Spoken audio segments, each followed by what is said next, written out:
Hi, I'm Ashley. And I'm Bree. We're the PR team behind the Theatre Downstream. For our 6th season, we wanted to get to know the people behind the characters. We wanted to get real. Today, we got to sit down with Michelle Heightchew, who plays Joan Borack in the upcoming production of Needed Killin. Michelle talked about her dreams of being a writer, why her daughter makes her proud, and what it actually feels like to be tased. Now, let's take a look at the person who gets to take Joan from the page to the stage. Welcome. Thank you. You're very welcome. Can you introduce yourself? I am Michelle Heightchew. And what character do you play? Joan Borack. I just like saying her name. Isn't it fun? Yes. It's got like an angry last name. It does. What is your day job? I gotta think of what it actually is. I am the institutional training coordinator at a male prison. Oh, that's very exciting. How long have you been there? 10 years. And what is the best part about it? It's gonna sound corny, but I like working for the underdog. No, I like that. I like being the voice for the underdog. Sometimes the underdog is the inmates. Mm-hmm. Sometimes the underdog is the staff. What is the most interesting part about your job? Oh my gosh, that's so hard to even try to narrow down. It depends on who you're talking to. I learn really quick where the prison boundaries are. Mm-hmm. People love to hear about prisons, and you can see it in their face the minute you've gone too far. Oh, like what do you mean? Like the other day I was at Theatre Downstream. We were doing rehearsal, and everybody was talking about tasers. Brian is the only one that you can say things to that his eyes never switch. But everybody was talking about tasing him. And I was like, okay, I'm just going to keep my mouth shut. And then Brian or somebody asked. I was like, well, yeah, I've been tased. And we were talking about peeing in your pants. I was like, no, I've been tased twice. And somebody said, why have you been tased twice? And I said, well, because I wanted to. I was in the class, and you have to. And Nancy's eyes were like, what? You wanted to? I'm sorry. It was on purpose. Yeah. And you can just see that moment where like, retract. So you said you were in class. Why did you get tased? I was in a class, and they suggest that if you're going to learn how to use a taser, to be tased. That way, if you ever have to use it, if you have to go to court, you can explain to them, I've been tased, I understand the consequences, and I knew it was still important. Okay. Really? It was because I was like one of 3 girls in a class full of guys, and you can't be the only girl that's like, I'm not doing it. Did the other girls do it? My best friend and I did it together. Okay. At the exact same time. The second time I got tased was during a class, and it was because there wasn't anybody who was willing to do it, and my boss said, will you get tased? So I just said yes. What does it feel like? It's weird. I have an eye injury. Mm-hmm. From it? No. I was cutting the grass, and I'm the idiot that took my glasses off. I didn't want racing stripes. Oh. So I took my glasses off, and a rock hit me in the eye. Ooh, in the actual eye? The white part of the eye? Well, it was actually right in my iris. Ooh. You know what's broken?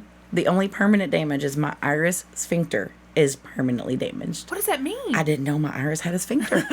What does it mean? It means that my pupil doesn't dilate the way it should. Oh. It also means that when you get tased, you see flashes of light in that along with the sound of the taser. Ooh. So the pulses of the electricity cause a flash in my brain that I see on that side. And I think that's the reason I did it the second time, is I wanted to see if it still did it. And did it? Yes. Oh, now you know. Yeah. But it's short, and it's painless, and it really doesn't hurt. Really? So no, it's the anticipation. Is it effective? Oh, yes, because your muscles stop. Oh. So whatever you are doing, you can no longer do. For how long? About 5 to 8 seconds. Oh, okay. So just long enough to run. Yes. Long enough for whoever is trying to get you subdued and under control. Okay. Oh, in your case? Yes. So for my case, it would be if I tased someone who is attacking me. But yes, in your case, long enough to run away. Yeah. Yes. In your case, you'd be... I would be running towards them. Yes. You're running towards things. You are the hero who runs toward it. No, we're just the idiots who don't understand the difference. Is this your dream job? No, absolutely not. I wanted to be a writer. Oh. That was always and there were times when I was a kid where I said I wanted to be a writer and a teacher and a doctor. But I was going to be a doctor, and I was going to teach students how to be a doctor, and then I was going to write about it. That sounds perfect. It was perfect for like a 7-year-old. So do you write at all? I do sometimes. I don't have as much time, so I write songs still. Oh, nice. But now I don't write books. I used to write books all the time. I used to write just little novellas and little stories and all the time. And my very first book, my mom still has. It was The Life Cycle of a Flower. Oh. It was a very, very good read. Yes. Yes. How long was it? I don't even really know. It was several little pages, but I cut them into a little book. Yeah. Yeah. Did you have that thing did you have I can't even remember what it was called, but in elementary school where you could make your book? My mom still has all of ours. Oh, what I had was those. that called? I don't remember. I'm going to have to ask my mom. She still has every single one of them. Yeah. That was like the cool part was whenever all the moms came in and you got to use wallpaper and different colors of duct tape to tape it all up and make it into a book. Mm-hmm. Yep, I remember that. And Yes. one of mine was, your early stories are always plagiarism, usually. Oh, yes. And I remember that. Do you remember that Christmas movie Prancer? Yes. I made one called like Dancer or something like that. So that was my big story, was about a I don't reindeer even named Dancer. remember. I'm going to have to I'm going to my mom's later. I'm going to have to look at my books and see what they're about. Maybe take pictures and send them to me. I will. Is writing something that you think you would like to get back into, or what's keeping you from doing it? Because writing is something you can do on the side. I think I still do it. It's more just for me. I don't do it to show my mom and dad or to show other people. It's more of a therapeutic kind of a thing. Like journaling, the whole thing I make fun of sometimes. The journaling, yes. But it really does. Sometimes even in like meetings or something, I'll write little blurbs. Oh, that's really neat. That's what helps me learn. People make fun of me because in every training I'll fill up an entire notebook. Really? And usually it's a train of thought. I'm writing whatever you're talking to me about, but what I hear in my head, it helps. I have ADD, so that helps me to Helps you to streamline focus. and to focus so that I don't go bananas. But you can read through them sometimes and see where I go off track. That's when the ADD kicked in? That's when it kicks in. That's funny. What is your family situation? Like married, kids? I am married. We've been married for 20 years. We were 5 when I got married. I was so young. We were young though. I was 18. So how did you guys meet? We met. His grandmother hooked us up. Yeah? Yeah. I moved to Pleasureville. I grew up in Louisville. I was born and raised there. Graduated from Southern High School. Always knew I wanted to be in the country. And I actually followed a boy out here. That didn't end well. But it set it up for the good stuff. And I lived in a little tiny apartment in Pleasureville. I didn't even really think that Pleasureville was a real city. My friend and I were moving into an apartment. I thought she was just joking. She had to show me the sign. That said Pleasureville. Yeah. And I was like, what is this place? Yeah. The apartment ended up being my husband's dad's. Okay. And he had leukemia. He was getting treatments at that time. Oh, okay. So his grandparents were actually taking care of it. And they were connected. The hardware store that his grandparents owned connected to the apartments that his dad owned. Okay. And I would go over and talk to Granny and just sit there and talk to her and talk to Granddaddy. And we would talk. They would tell me about the town history, and she loved to gossip. She still loves to gossip, and she loves to tell me all the little stories and backstories. And one day she said, "How old are you?" And I said, 18. And she said, "Are you single?" And I said, "Yes, ma'am." She said, "Well, I've got a grandson about your age." And I remember thinking, I bet he's a winner. Granny's got to hook you up. Yeah. And then he had been out of town for work. He used to travel around and build way stations. Okay. And AT&T came and hooked up our phone. To any kid that might be listening to this, we used to have phones that were actually hardwired in. They were landlines. They were landlines. Yes. And someone had to come hook them up and install them. Yes. They installed them in the wrong apartment. So anytime I was calling my phone number, you could hear it ringing in his apartment. Chad's apartment was connected to mine. I did not know that. Oh, really? There's so many weird little things. Cruising in Louisville is a big deal. I hated it. Always thought it was the biggest waste of gas and time. So when they started talking about cruising imminence, I was like, I've got to see this. Yeah. Like, I've got to see It's this. just a little circle. And the only thing I can really tell you is there was a little car in front of us that had an alien sticker. And we followed that car. I kept trying to find it again because I kept joking, saying that was going to be the man I married. That's like American Graffiti. Is it? Yeah, have you seen that with Suzanne I don't think Summers? so. That's one that Richard Dreyfuss is looking for this girl in this car, and Suzanne Summers is the girl that he keeps chasing in his car. Now I'm going to have to watch it. Yeah. Well, this car was broke down on concrete blocks in the bank parking lot across from where I was now living. So I thought this was just fate. It was Chad's car. I didn't know that until much later. But he happened to be home. Granny decided that this was perfect timing. She was going to call Chad. I don't know what she thought he was going to do to fix the landline situation.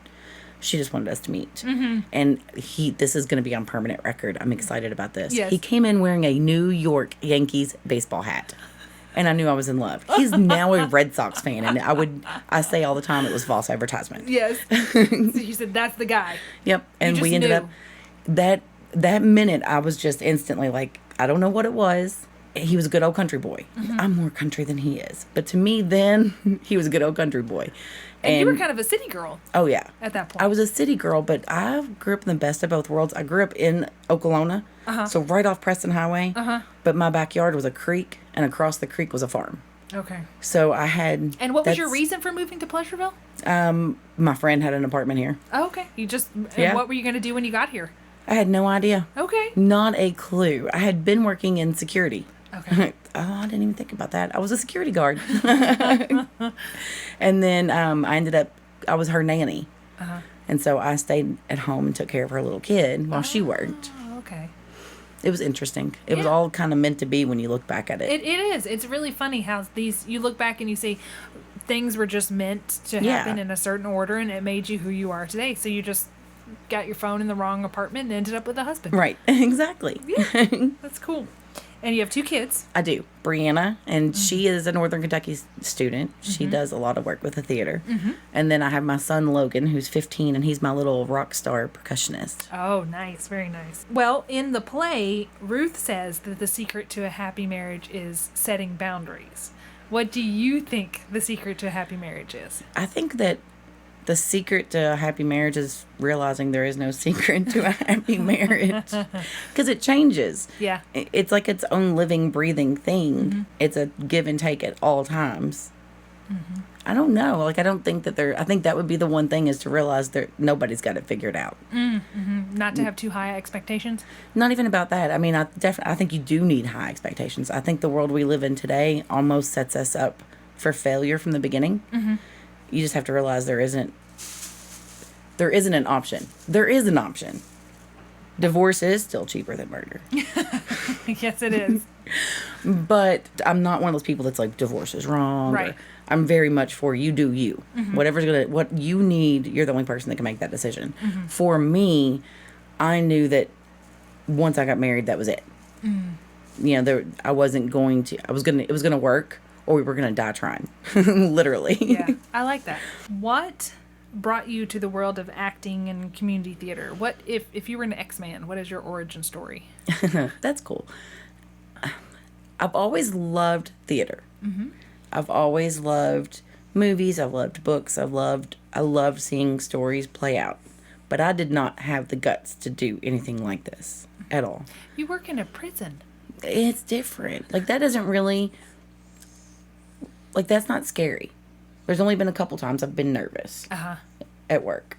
I am nervous every minute on and off stage at the theater. Too. Oh, yeah. Really? Oh, yeah. See, that makes me feel better about my life a little bit. Oh, yes. Because sometimes I sit around watching you all. I was watching you the other day. And you were filling in for a character, and then you were helping this actress do this character, and then you were helping me with my character, and you would go into that character, and you were reading lines as that person. And I was absolutely in awe. And at the many faces of Ashley. Yeah. Well, that's my hidden talent. I don't know. But you have to remember, I've done this since 19 years now. It does not look like you're nervous. Well, I guess I'm not, but I'm not that character. You know, I'm showing you, so I'm not nervous because it's not up to me. I'm just saying, okay, go do this. But if it was me having to do it, yes, I would absolutely be nervous, and I would be terrified when it was performance time. I honestly thought, because the only thing I've done before this was I was juror number 2 in 12 Angry Jurors. And I loved developing that character because, let's be honest, there's not a lot to her. And I had fun with that. It was the first character I've ever had. So when I got Joan, I thought, nobody else has ever been her. Yeah. Nobody else has ever been her on stage. Yes. This is awesome. Now I'm like, oh my God, I am single-handedly going to kill Ashley and Rebecca's dream. You're like, what is it? Have all of them said that so far? That they're terrified that they're going to... No, it started out so amazing, though, because I was like, I get to make... but then I'm like, this is... It's dawning on you? Yes. It's slowly dawning on all of them. Wait a minute. No. oh no, this is their baby. And then you're like, oh, you look at your mother. And your mother is just one of the most special people I've ever met in my life. Yeah. And I'm keep looking at her. Sometimes I'm like, oh, I don't want to break her heart. And then I'm like, oh my God, I don't want her to kill me. Because she is one heck of a lady. And Yes. I'm not sure which way it would go. That's right. You I never don't know if she would hug me and say it's all okay. Yeah. Or Yeah. if I'd be the next story. So, do you have, since this is technically your second show, do you have a dream show or a dream role? Now, in my definition of it, and I don't know if other people define it this way, but to me, I think you can only have one dream role. It's your dream. If you could only be this one thing, it would be that. Now you can Right have like now it's Joan Borack. It's your dream, but you didn't know that existed. But it does now. Okay. And I need to master her. I need to get Joan under control a little. Maybe you need to let Joan go and not be under control. You know, because like I've said before, I was on stage one time before with 12 Angry. And the whole reason why I did it in the first place was, honestly, my daughter was only home on the weekends. And when she was home, she was either at daycare, where she does her day job, or she was at the theater. So you said, I need to go where she is? I need to go where she is if I want to see her and know she's alive. Yeah. So it worked out perfectly when I had to step into the Wizard of Oz and do tech. And I just ran sound. But it got my foot in the door. Because I'm going to be honest, you all are the most inviting group I've ever met in my entire life. Everyone's always friendly. But that's not something I'm good at. I'm not a social person. That doing tech is what got my foot in the door and made me not terrified of you all as people. And then I did So White we're not Christmas. scary. You were just... Oh gosh, no, you all are not scary. I'm just socially awkward. You can put me in a room full of rapists and murderers and I can talk all day long. Put me in a room of thespians and I'm done. I'm like, no. Don't look at me. Don't look at me. Yeah. But that's what got my foot in the door. And so I wanted to see her. I wanted to see my daughter and spend time with her. I had all the marching band stuff with my son. My daughter is she's 20, so she's slipping away. So this is me grasping on a little at a time. This is you hanging on. Yeah. Don't grow up. So the only other thing I've ever done was, and then growing up in Louisville, you would think there was more, but we didn't have, like if you went to Seneca, there was an acting group. As far as I know, we never even did plays at my high school. What was your high school? Southern High School. Okay. I think there was probably too much gang activity. Which maybe led to your life wanting to work in the... Exactly. Yeah. But I played Laura Ingalls in a 5th grade play. Oh. This will tell you how long ago it was. My dad has a Kentucky long rifle that hangs up on our mantle. And I had to do Laura Ingalls, but then I also had to do this is how you load a Kentucky long rifle in 5th grade. In the same At the play? elementary school. And it was all about Kentucky and about all this sort of stuff. And my mother wrapped the Kentucky long rifle up in a blanket and walked the 3 or 4 blocks to my elementary school with a rifle over her shoulder. Yeah? Can you imagine if she did that today? No. She would not make it off the street. With good reason. That would be fun. Because I always kind of idolized her. That's a good answer. Do you have any other hobbies or hidden talents? I don't know. I like to write. I don't know that it's a talent. I don't even know if I'm good at it, but I enjoy it. Well, I can tell you that your emails are very well spoken. Oh, are they? Oh, yes. Can you hear a lot of times I talk in sarcasm and I don't even realize it's there. I don't think you were in these. At least they were. Good, I liked good. reading them. Yeah. Okay, good. Yeah. But I love doing that. I'm really good. This is also going to sound corny, but I'm good at reading people's feelings. You're an empath. Yeah. And I think that's because I'm a negotiator at work. Yeah, that would make sense. Yesterday, I got to spend quite a bit of time with some guys who were feeling like they needed to hurt themselves. Oh. And it's not that I enjoy that at all, but I'm good at it. I'm good at talking to people without panicking. But I'm socially awkward, so that doesn't make sense, but it's real. Well, I don't know. It kind of makes sense. I'm good at doing certain things on stage that I'm terrible at in real life. If you hear heavy breathing, it's my cat. And I think it just makes it creepy. We've worked around him, and he's not having it being out of the room away from us. He's so sweet. So this is Scotty sitting in on the interview. What makes acting so appealing to you? Why is it something that you can't stop yourself from doing, or how does it make you feel? I think it's actually that's also multifaceted. I really like the challenge. If something scares me, I feel like I feel this urge. I have to do it. To conquer it. Yes. Like, That I don't like I don't like things to have control over me. And fear is one of the biggest controllers. So if I'm afraid of it, I want to fix it or take care of, do it. But on the other side of that too, I know growing up reading characters and creating, stories in my mind and creating all these, like watching movies, and it's such a big part of our world. And I think it's a beneficial part because 150, 200 years from now, that story is going to be all that's left. Right. And it's just kind of a blessing to be a part of that story in whatever way you can while you're here. I like that. If somebody said to you, "Oh, I hear you're in a play. What is it about?" How would you summarize it? I've gotten this question a lot, and I struggle with it because I don't want to give too much away. Right. I think the important part is to be in the middle of it. Right. But I would describe it as there's a group of chicks. Yeah. that are so close, they're like family. Yeah. They may not always get along, but they always have each other's backs, including if one of them's husband needs some attitude adjustments. Some major attitude Yep. adjustments. Yes, I think that's very, very good way to describe it. What do you feel like the themes are in the show? So you kind of say Oh, God, love there's so and many. friendship. I think definitely friendship. I think that definitely it's a lot about how you can love each other and not necessarily like each other. Yes. That you can have somebody's back and support them 100% without seeing eye to eye. I think that's a whole lot of the family stuff that's in there. That just because we don't have the same idea on something doesn't mean I'm going to let you go down with it. Right. Is there anything in the script that you don't necessarily agree with yourself, or is there anything you say, yes, I have this same view? I think for the most part, I'm such a easygoing person when it comes to, if you want to get married, get married. I am very liberal on so many things. Like, I'm all for gun rights and gay marriage. Because I am very much, and I know I don't know me. I'm still learning who I am. So I'm not going to try to tell you who you are. So no, I think everything in there, I'm just like, everybody's their own character. And that's okay. Except for Joan. I'm a little upset with Joan sometimes, but we'll get past it. What are you upset with her about? It is exhausting being that mean. Like, I keep thinking, I've always really been concerned on a real level that I'm a mean person. And I'm always worried about hurting people's feelings.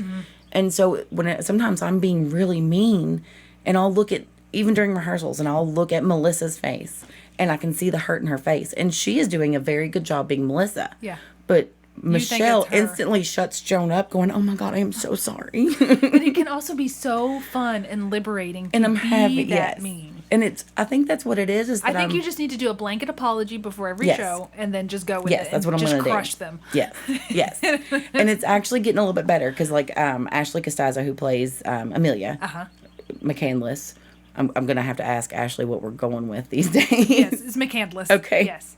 But the other day when she was filling in during rehearsals, Yes. and I'm up there being Joan. And I guess I've gotten halfway good at it because she finally leaned over at one point and said, "You were so mean." And I was like, "Oh, okay, good." Yay! Yay. I said, Ashley said she'd tell me if I got too bad and I needed to back off. Yep, not yet. You haven't gotten too bad yet. Do you have a favorite line or scene? It doesn't have to be your line. It can be somebody else's, or a favorite scene. There's so many little ones that I loved so much. I really, really like what we call the taser scene. Yes. It's hilarious. Yes. It's beautifully written, and it's just so real. One of my favorite scenes, I don't know how much I can say. Say it, and then we'll see. Okay. One of my favorite scenes is the girls are playing cards, and Luetta shows up. And the egg in the hair. Yeah. Yeah. And it's so real. Yeah. Because I can see where a group of girls would have one girl who's going through something, and you're trying to get it through to her, but you don't really know how much to say, and something like that. You see the evidence of what this man has done. Yes.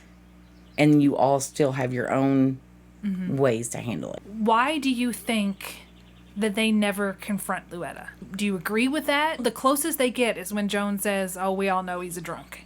Right. And that's sort of like, oh. Well, and I think that because they have their way of telling stories, I think sometimes, especially when you're in a group of girls that are that close, she knows they know to a certain level.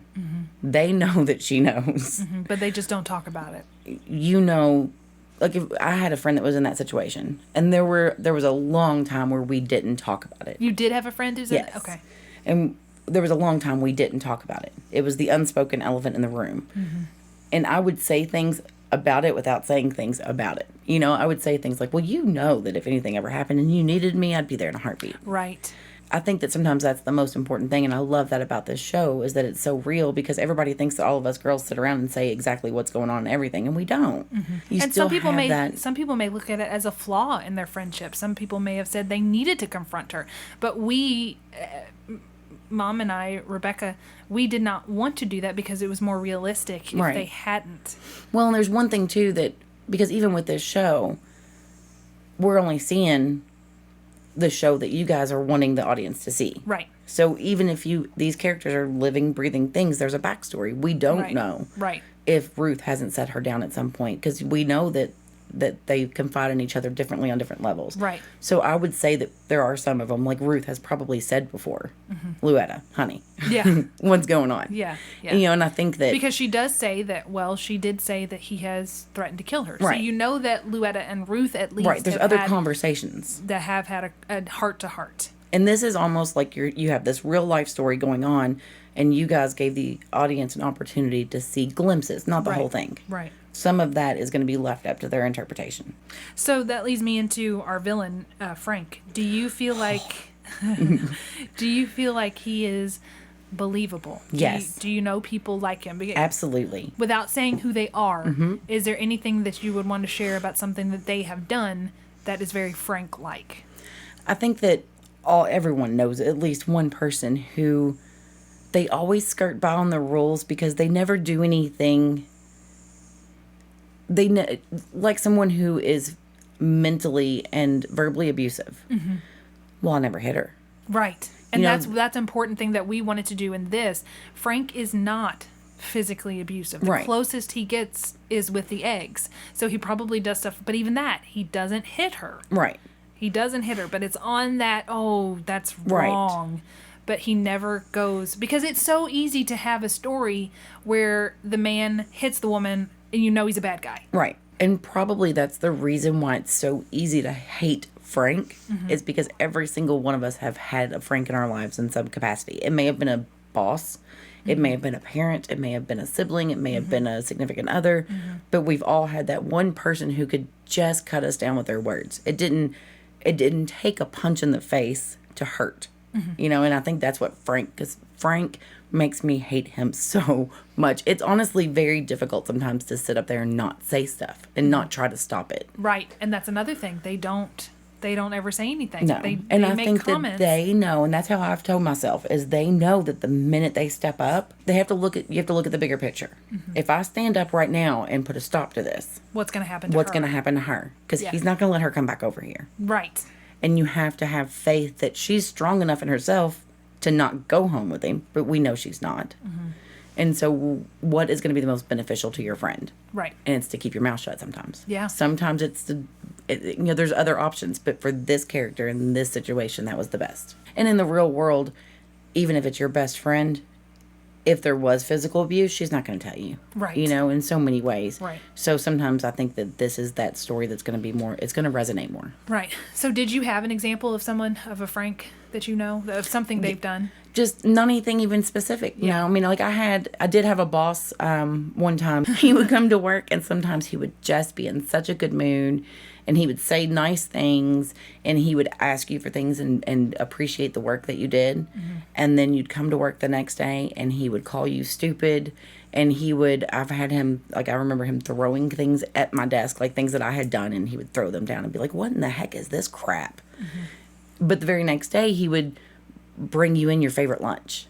And I even joked one time and said, this is like a abusive marriage. You can't be mean to me on Tuesday and bring me lunch on Wednesday. It doesn't work that way. What did he say about that? He laughed and thought I was joking. And I'm sure I laughed and let him think it. you weren't More than joking. likely. Well, okay, let's go into if you did have a Luetta who was your best friend, how do you think you would react if this was real? This is And you're not Joan. This is real to me for that reason. And it's not, I had one of the closest friends I've had for the very longest time was and she was in a tough relationship. we were very blunt with each other. So for the first part of it, nobody said anything. Once it was out in the open, it was out in the open. And it was one of those things, even in the group of our bigger friends, we didn't talk about it. It was just when it was us. And that was honestly, sometimes if she called me and I answered the phone and I could always hear it in her voice in the beginning if something was wrong. And I would just say, do I need to bring the shovel or a drink?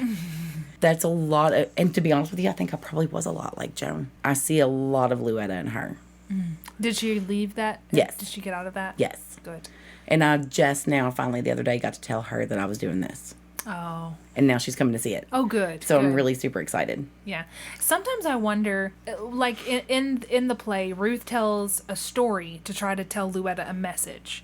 Sometimes I wonder if you are blunt with a friend that you think is in a bad relationship or a controlling relationship. If they're not ready to hear it, then you lose them as a friend. And I think that, yes, I agree with that. And I think that's one of those things that you have to almost toe the line to figure out exactly. And I think maybe it's baby steps, like you say a little bit and see how they react and then draw back until you can finally get to that point where you're like, look, girl. And I think that's kind of how that worked with this, because the girl that I'm talking about was just absolutely one of the most, she was the strongest female I have ever known in my life. The things that she had come through and the kind of person that she was, and she had lost her mom, and just, she was this loving, nurturing badass. I mean, she really honestly was. But God love her, she didn't see herself that way. Right. And he definitely didn't help. Right. And it took a long time. And I think she's finally starting to see just how awesome she is. She'll never understand it completely. But she's one of the most amazing people. But when you're with people like Frank, Yeah. they don't let them see that. Right. Right. It's a lot about the emotional manipulation. Yes. Let's see. What is challenging for you about bringing this script or this character to life? All of it. All of it. Okay. It is, the biggest thing I think is still you and your mom. Okay. I definitely think that's probably the most. I could deal with anything. I could deal with being mean. I'll get over that. Whatever it is about the character. But the disappointing of the writers, I've never had to worry about that. I think I can understand that. I mean, from my side, I would say it's fine. Don't worry about it. But I know if I was in your position, I'd feel the same way. Because I know it's your baby. I know that you all put a lot into it together. Yeah. And then I think about my mom, and I'm like, if I had written this with my mother, you better not mess it up. True. You do kind of go from that. She and I have talked about it in that what we wrote is, you understand that what you write changes, and it is now yours. So we're kind of watching what you do with the characters, and then whoever plays it after this, hopefully some other people will play it. Hopefully it'll be something that continues to get performed, and other people will have it, and they won't know us. So they're going to have that freedom of, I don't care if the writers don't like it. We're going to change this. We're going to cut this, because we do that. There's shows that we see, and we're like, okay, we're going to cut this out. And some writer somewhere is going, no. Okay, well, here, note to any future cast who may play this show, for the love of God, do not mess with them. We will find you. That's right. We're going to go. That's going to be in the contract. Yeah. We have to have tickets to every single show you do. Why did you want to be a part of this production? Honestly, again, this is going to sound so fangirly, but I promise you I'm not. It's because it was you and your mom. Really? Yeah, I mean, yeah, absolutely. I had come to respect you so much. Well, you had a chance to read the script. Yes. Right? Because it was made available to anyone who wanted to. But even try that, it out. I wouldn't have even been as interested to read it. As that was one of the things that made me want to read it, is that I knew that you all had written it. Really? That's just so Yes. odd to me. I really wanted to see what y'all had to say. Oh, okay. Because for us, we're used to people more used, not everyone, of course, but more used to people going, oh, you wrote something? I don't really want to read that. So no, it's different see? for us to say, oh, I know you. I want to read what you have done. I think it's amazing. Like, you all are signing my script when we're done. Like that, I think it's amazing.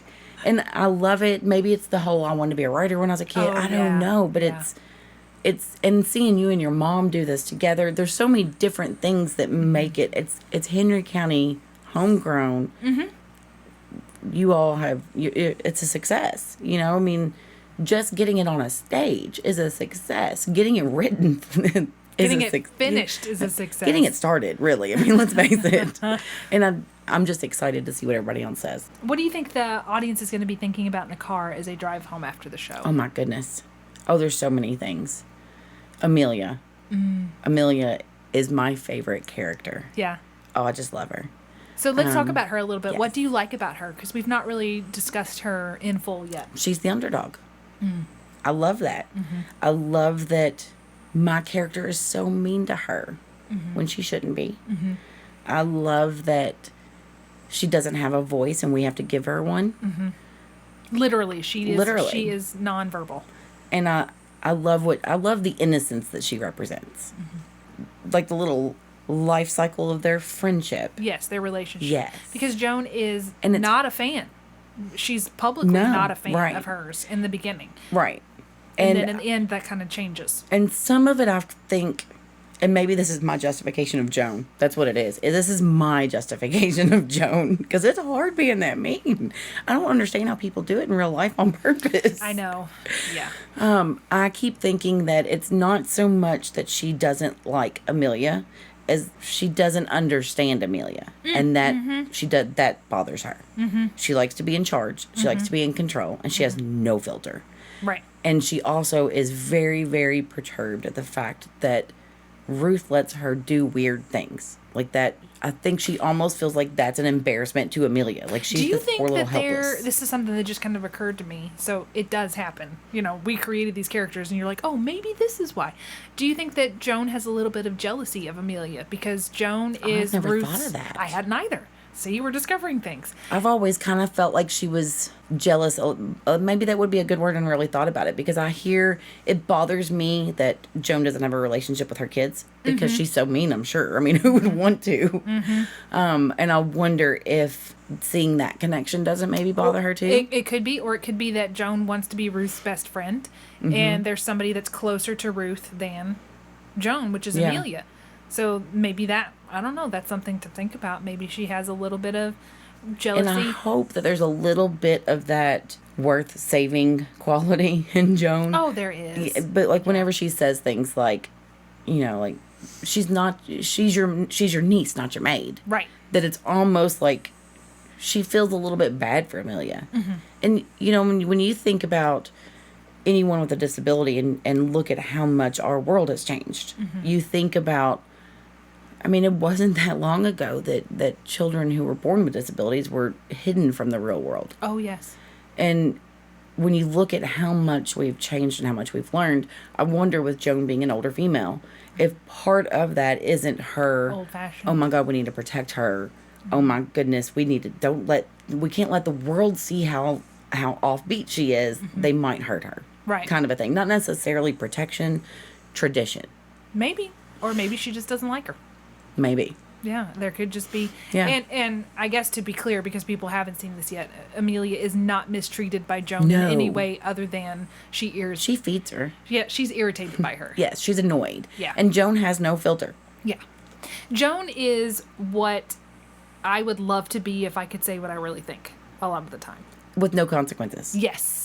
With no consequences. Yes, Joan says a lot of what I'm thinking. Yeah, but and Joan can say it on stage because there is no consequences. But if you say it in real life, oh yeah, there's all kinds of consequences for the things she says. And I've already said that I'm socially awkward. Joan makes everyone else socially awkward. You know, she is the reason for the awkwardness. Who do you think in the show is most like their character? Oh wow, Nancy. She's so Nancy. Ruth. Yeah.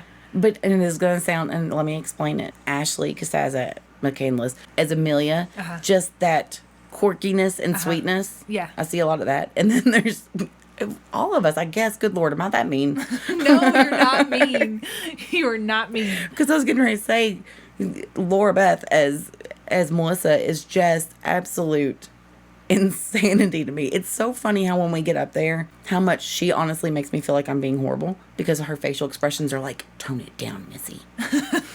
But then Carol is constantly patting me on the leg and stuff, going, Joan, Joan, no. Or giving me that look like, stop it. You know, and like we're all... What do you think, that's somebody we haven't discussed yet, is Carol. What do you think the relationship of... Carol is new to this friend group. She is new and trying to find her place. Yes, that's what I think too. And so she's trying to figure where she fits in. She's like the goo that seeps into the cracks. Like, you know what I mean? Like, she finds a way to... She feels so... I feel like that she feels like so much of the newcomer. Mm-hmm. That if there's an opening, she puts herself in it. Mm-hmm. So with Joan, she tries to do the funny no filter thing. She tries to reflect a little bit of Joan right back at her. But she does the same thing with Ruth. Mm-hmm.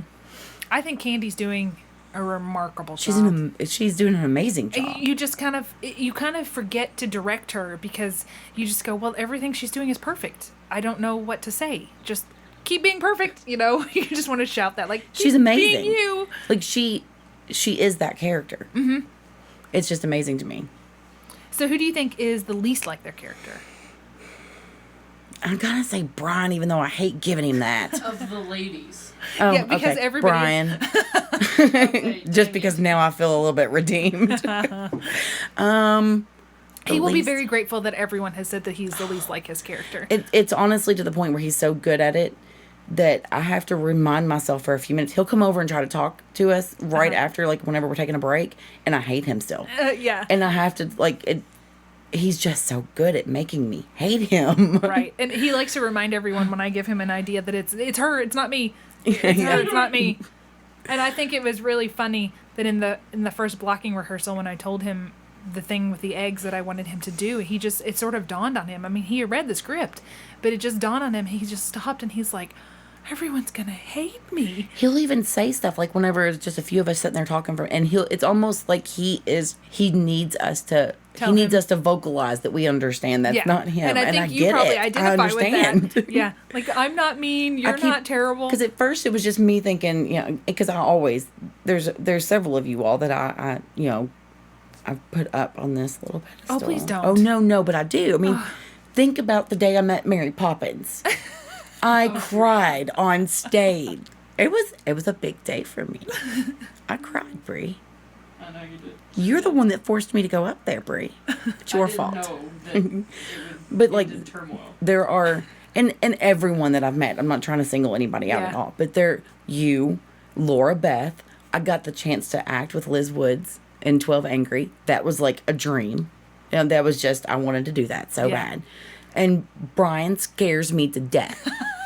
He always did. He has an intimidating persona. And when you get to know him, he's not. It was very interesting to watch him become that character. Mm-hmm. But then I think it's been even more of a learning tool to see him grasping with the same thing on a much bigger level than what, you know, I'm not. Right. You're not that's alone. That's not what I'm having to deal with.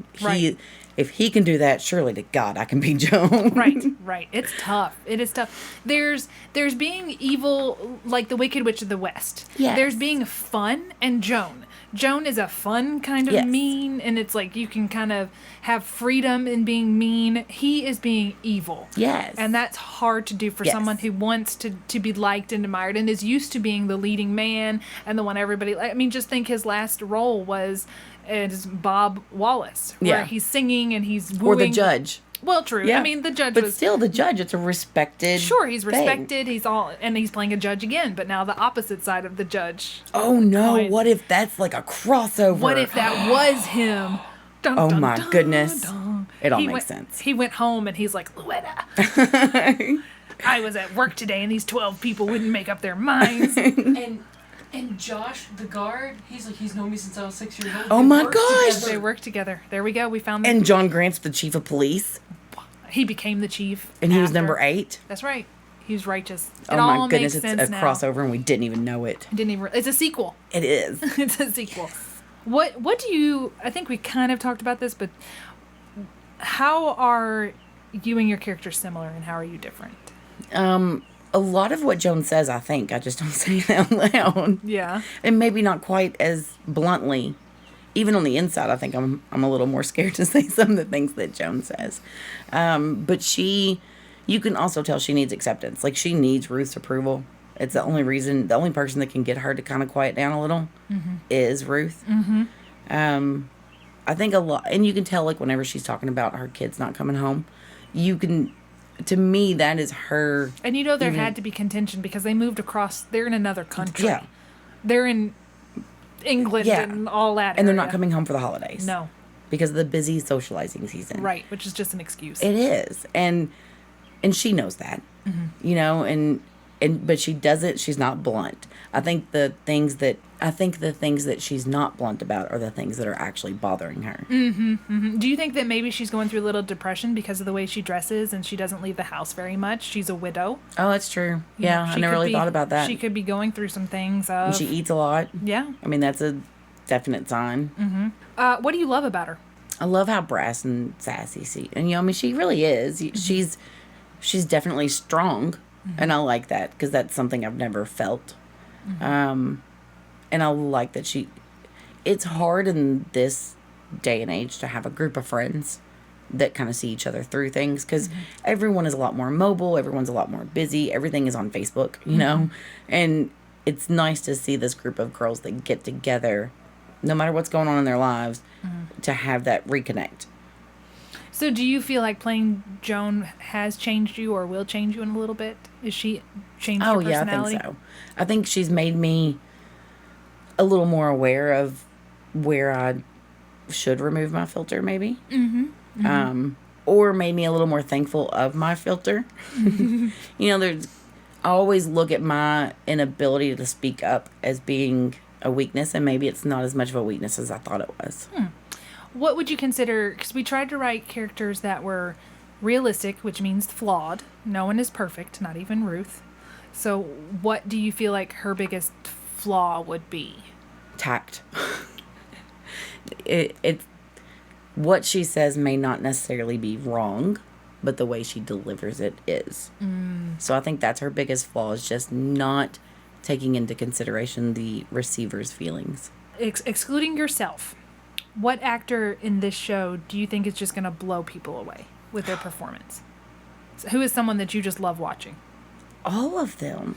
I mean, I really do. I've had so many people ask me, like, don't you get exhausted going from work to rehearsal? And honestly, I'm just sad on the days there's not rehearsal, because I love watching these people at work. It's absolutely, maybe it's because I'm a newcomer, I don't know, but to see this amount of talent on one stage, and it's local, you know, Right. I mean, it's hard to think about that kind of, when I used to come to TTD plays before, I was always amazed at the professionalism and amazed at the cast, but I never got to see the work that went into it. Has it been a little, seeing behind the curtain, has it taken the shine off? No, I think it's made it even more. Really? Yeah, I think it's worth more, because I think it was very easy for me to, but I think it was very easy for me to think that this was just a talent they were born with, and they were. Yeah. But it's not a talent that you don't have to work for. Right. And to see them try to develop these characters, and you know, I've watched Laura really struggle with figuring out exactly the mannerisms and all this different stuff, and seeing her, it also made me feel a little bit better about developing my character, because I felt a little corny coming up with that stuff. I've never done it before. So coming up with backstories and coming up with why I act this way and why I do this, and would Joan hold the drink in her left hand or her right? Things like that. Seeing other people do that have experience has only made me feel more confident in doing it myself. That's good. Have you learned any techniques from any of the other actors? Yeah, the read-through we just did the other night, where we all sat down. You know, the one where I thought that I got to bring my book with me? Yeah. I thought I had my script. That was one of the most challenging things I've ever done. But doing things like that, and Brian was telling me about the speed rounds or something. The speed through? Yes. Where you just say it as fast as you can? Yes. Yeah. And he was telling me, so that's what he was telling me while he was playing with the tape measure, while we were reading through a script. And learning things like that on how to, because I've never memorized a script before. Right. And those have been extremely helpful. Coming up with backstories and reasons why. Hearing people talk through what they're doing, or I think all of us feel like we have this need to justify what we're doing or saying. And so hearing the justifications, I think, has been one of the biggest learning tools, just to see how other people are developing it. Without giving anything away, what is your favorite piece of dialogue from the script?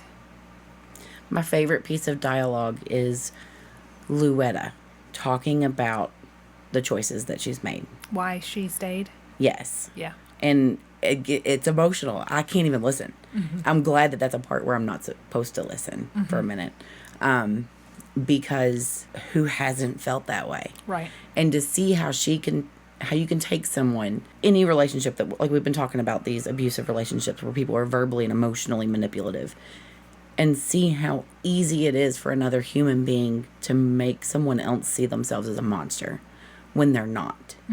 And that, I think, is one of those heartbreaking things, because we've all seen stuff like that before. And for another human to have that much control over another. And power. Yes. It's just, that dialogue is absolutely empowering and heartbreaking at the same time to me. Because it's the first time she vocalizes out loud what she felt and how she felt about it. What do you feel like is rewarding or positive about working with an original script? There's so many things. I think that it's fun developing the character a little bit. It's amazing having the writers right there, so that if you are questioning something, they're right there to kind of tell you where they were when they developed it. It's been really nice just to kind of have other people that are all looking at it with fresh eyes. It's not something. One of the things that was very hard for me in the other one was that I've idolized that play and that the movie. I watched it so many times with my dad, and we had these big discussions, and I felt like that, along with a couple other things like To Kill a Mockingbird, I feel like those storylines and the conversations that I had with my dad helped shape who I am. And then as an adult, to go through that play and to break it down into a zillion rehearsals and then these performances, and to realize it didn't mean anything like what I thought it did. It wasn't what I thought it was. And I don't have to listen to other people's judgments about it. It's fresh. Not yet. Yeah, not yet. After it's performed, we will. But it's all going to be great. It's amazing. Fingers crossed. So what would you consider the most challenging thing about working with an original script? Having the writers right there. So that they can tell you exactly what they meant. Yeah. But I mean, it's a blessing and it's a curse. Yeah. If this was a movie, who would you cast as Joan? Oh my gosh. Everybody's going to hate me when I say it. What? Who? Because it's exactly who I have in... There's two people I have in mind. Okay. Rosie O'Donnell. Okay. And I can't ever get her name right. The girl from Mike and Molly. Melissa McCarthy? Yes. That's who I picked. Melissa McCarthy. Although, I thought she could be a very interesting Melissa. Ooh, she could be. I had a thought. I was like, maybe if we put her against Tyke. Yeah, because she's... Have you seen that movie that she's in, Life of the Party? Yes. Oh, I love that movie. That's what made me think maybe a Melissa. And I remember being on the treadmill like, yeah, because I was casting all the girls from Ghostbusters. And when I think Rosie O'Donnell, I keep thinking of A League of Her Own, when she's best friends with Madonna. Yeah. What do you think makes a good scene partner? Oh, I don't know. What makes it fun for you to act with somebody on stage? The interaction back. We had this conversation the other day because we have two Amelias. I was just going to say, let's talk about the two Amelias. And I have to work closely with Joan and Amelia, work closely together quite a bit. Right. And so that means even during downtime on stage, when there's maybe some character work going on the other side, it's just me and Amelia. Or even while we're, like, certain parts of the play, me and Amelia are just there. We don't have a script. We don't have a purpose or goal, really. We have to kind of make that up. It's amazing to me how those two girls can have a completely different perspective on that character, but still come out with the same goal. Yes. And it's beautiful to watch. Yes. And it's so challenging to me, and I love it. Because I don't know. It's not predictable. It's not... I have a rhythm with both of them that's completely different. And I think that's probably, like, it's just amazing to me to watch that and to kind of be a part of that, because I get to see it up close. And it's funny because a lot of times I catch myself falling into something. Like, I'll do the same thing, and then when I go to do it with the second Amelia, it doesn't work because they're like, what are you doing? It keeps you fresh. Yes. Like, I respect how patient everyone is. Because I don't know what I'm doing. I have no idea. I'm learning as I go. I still don't know what I'm doing. Oh, my goodness. I'm just faking it real hard. It's a good thing. You're doing a great job. Acting. But I love it that everyone understands that. Yeah. Like, nobody... It's not like if I mess up something... I'm so worried about calling line. Oh, don't be. So worried. This is the time to do that. But when I say something like, oh my God, and everybody's like, are you kidding me? Did you see me on that? And everybody's just understanding. Yeah. I love it. What is the last thing you do before you go on stage? Or what is your pre-show routine? You've only done it once. Drop. Cough drop. It's so funny because I have a very rough voice. I sound like my grandmother. All of the peak women sound like this. Part of it is probably our strong Irish roots. I like it. The rest of it's probably the smoking habit I just kicked. Hey, you kicked it. That's good. I did, kind of, sort of. We're not real happy about it yet. But I think that, and I'm always afraid that my voice is going to stop. So I honestly do. I have cough drops on your kitchen table right now. Nice. Who do you look up to as an actor, director, writer, etc.? Like somebody big, somebody local. It could be. You could do either one. Again, it's gonna sound corny, but Melissa Gilbert playing Laura Ingalls, and I always loved her. Local, everybody here. I mean, like, I got to act with Liz Woods. I'm amazed by her all the time. I'm now getting to act with Laura Beth Adams. Right. And that is so cool to me because I always wanted to. Right. I'm still going to find a way to act with you in some way, shape, or form. Elizabeth Irvin. Yeah. I can't help. Like, I honestly turn into a fangirl.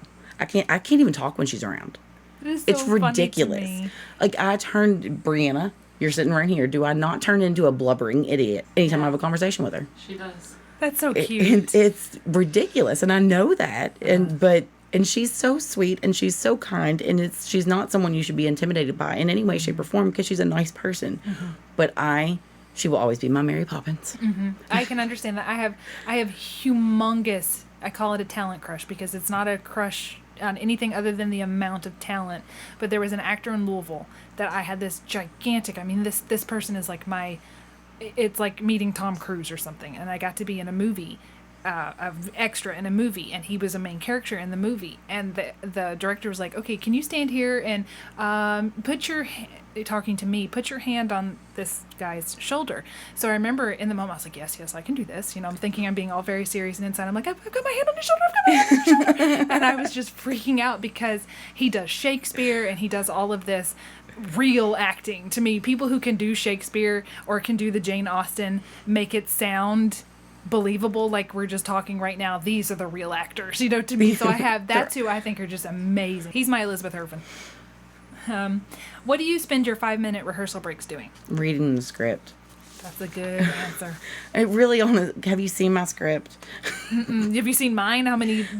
Some pages, there's just so many rewrites inside of it. That makes in me a good feel, way. Mine's like rewritten, and it's got tabs and color coded, and I write stuff. Anything that's card play is green. So let me ask you this now. Your director is not listening. What do you do on your 5-minute break? I really honestly swear to you, Girl Scout honor, I read my script. That was a good answer to say what the director did. But think about it from my perspective, because I know I've always been, this is where I get emotional again, in awe of you. You guys.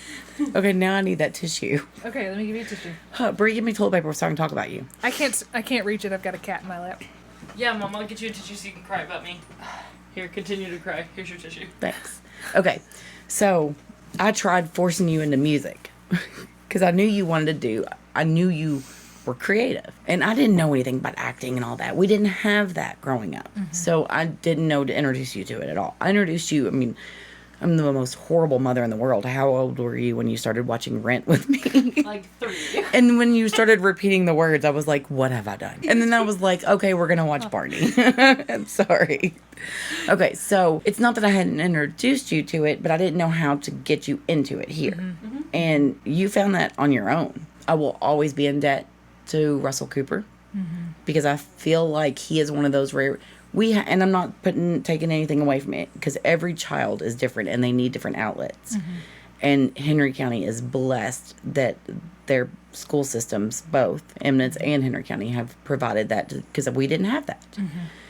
And you changed that. It didn't change who you were, but it gave you the opportunity to be who you were. And then I got to be backstage and watch you during Footloose. And when I saw not only how good you were, but how hard you worked at it, I was amazed. And so Here she goes. Aww. She's gone. Every time I talk about this, I cry. You're such a dork. You like making your mother cry. And then it becomes your fault. What have I done? All good parents blame their children. Yeah. Oh, great. But I'm always amazed at how good you are at being whoever you need to be at that moment. Okay, let's move on to something less emotional. Okay. Making her feel weird. Thank goodness. Yeah, you're making me feel weird. So let's do some rapid fires to wrap it up. Okay. Just tell me the first thing that comes to your mind. What is your favorite meal? Pizza. All right. What's the most quotable movie? Titanic. Titanic? I just... What? Oh my gosh, you said rapid fire. I just, right before I came in here, I stopped reading my script and I needed a break for a minute. And I was reading an article about the backstory of Titanic and the stuff on the set. And they were talking about how many quotes came from Titanic. Like, I'm the king of the world. That wasn't written in the script. It's been 84 years. I'll never let go. And then she lets go. Yeah. What's the best book you've read lately? Oh, I haven't read He Needed Killin. No, you can't say I that. haven't read any other books lately because I don't ever have time. I've got one in my car that I'm getting ready to read that it's all about, Your textbooks. Yeah, college. What was your favorite cartoon as a kid? Animaniacs. Me too. I love that I one. loved it. What was your favorite Animaniac character? Oh, I don't have a good memory. Oh. I remember the song though, but I don't really remember. Animaniacs. There's zany to the max. And DuckTales. I love DuckTales. DuckTales, yes. It came on. It's what I ate. DuckTales. Woo! And I ate cereal after school while watching DuckTales. It came on at 4:30. Tailspin. Did you ever watch Tailspin? Yes. If you could have any animal as a pet, not a dog or a cat, what would it be? Horse. Any historical heroes? Lincoln. Any reason for that? A lot of it, I'm going to be honest, this is going to make it sound bad, but a lot of it's my dad. I'm very much a daddy's girl. And my dad and I would always sit around and talk about the Civil War. But I loved what Lincoln represented for our history. Coke or Pepsi? And Coke. If you could live in any decade or time period, which one would you pick? Now. Really? Yes. Yeah, I mean, I would probably not be very popular in the 1800s. I'm just saying. It's okay to not be popular now, but you're dead if you're not popular then. What is your best advice for other actors or people who may want to act? Come to TTD first. Thank you. We're just going to hire her to be our publicity person. My friend, I'm the my poster job. child. Yeah. Honestly, though, I mean, if you're intimidated at all, come to a group that understands. If you could tell the child version of yourself one thing, what would it be? If you could tell something to 10-year-old Michelle, what would you tell her? Suck it up, princess. It is not that bad. Trust me, honey, it's only going to get worse. You might as well go ahead and deal with it now. You're at the peak of life right now. Keep playing with them, my little ponies. If you knew that you could not fail, what would you do? Fly? You said rapid fire. Would you write that book? Yes, absolutely. Yeah. I would finish the book. I've started millions. I would definitely write one and finish it. Yes. And is there anything that I have forgotten to ask you about or anything else you want to leave people with? Yeah, let's just go ahead and get this one out here because she's going to say it. Brianna is not my favorite child. I have two. I don't remember the other one's name, though. Bree, what is it? Just playing. Bree and Logan are my life. I have a lot of names for him. Which one do you want? He's amazing. They're both geniuses. All right. Thank you very much. Thank you. Join us next time for a conversation with Nancy Ruitt, where we talk about God, codependency, and why Peter Dinklage is her first pin on her Pinterest board under pretty faces. He Needed Killin opens July 26th and runs through August 4th. General tickets are available July 1st, 2019 at www.theatredownstream.com. This episode of Getting Real was executive produced, hosted, written, and edited by me, Ashley Raymer-Brown. It was produced and co-written by me, Bree Heightchew. Music was provided by Final Cut Pro, and artwork was created by Ashley Raymer-Brown, that's me, and Bree Heightchew. That's me. Special thanks to my favorite mom, Michelle Heightchew, for appearing today on Getting Real. Getting Real is a separate entity from the Theatre Downstream. The thoughts and opinions of the hosts and guests are their own and do not reflect the thoughts and opinions of the Theatre Downstream or the sponsors of their shows. Thanks for listening. Bree? can hear we can hear that. Okay. So maybe go ahead and close the door if you're gonna play with him. Because when you were trying to close the door, it was squeaking and we were still talking. I know. And I didn't know. That's what I was going to do, was play with the tune. And then I didn't know the door was going to squeak. And I was like, well, what am I doing? I'm in the corner. I've never seen a cat sit like that, and it's just so sweet. Your interviews definitely had the most, like, interruptions. I love it. Chaos. The most chaos. I am Joan. Yeah. Now you're gonna make him purr. We're gonna hear purring underneath it. Oh, man. Starting with just hold the cat.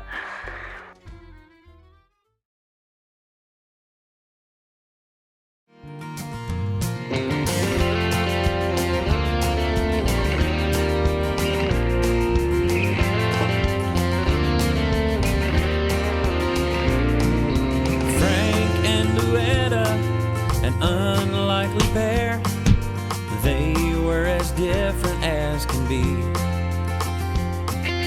Frank was a two-faced, blowhard jerk. Louetta as lovely as a dream. And why she married him is lost on us all, and why she stuck around was hard to say. Louetta is too kind to ever say a word, and Frank wouldn't listen anyway. I'm waiting for this.